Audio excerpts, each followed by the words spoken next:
Excited na nga ang singing queens ng Eat Bulaga para sa mga nakahanay nilang mga proyekto ngayong taon. Ano-ano nga ba mga ito? Narito po report. Ikaw ay tila sining sa museong di naluluma. Kasabay ng 2025, level up palalo ang career ng Eat Bulaga Discoveries na singing queens. 2023 nang mabuo ang SQ sa pangunguna ni KZ, Jean, Ann, Sam at Eunice. At ngayon, tumatabo na nga sila ng likes, fans at follows sa kanilang social media accounts. Ganadong-ganado raw sila mag-perform sa bagong taon. Lalo't may mga malalaking proyekto para sa kanila ang Eat Bulaga.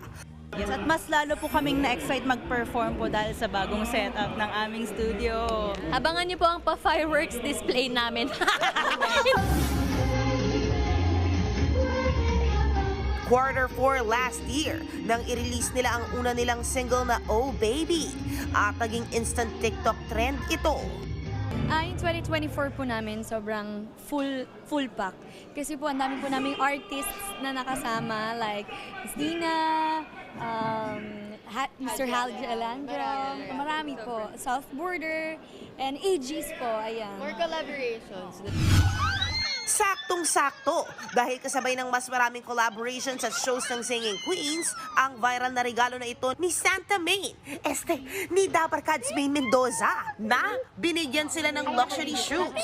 More than 50,000 pesos lang naman ang kada pares. Pero higit sa presyo ng mga ito, ang sentimental value at tulong na mas i-level up pa ng singing queens ang kanilang mga performance.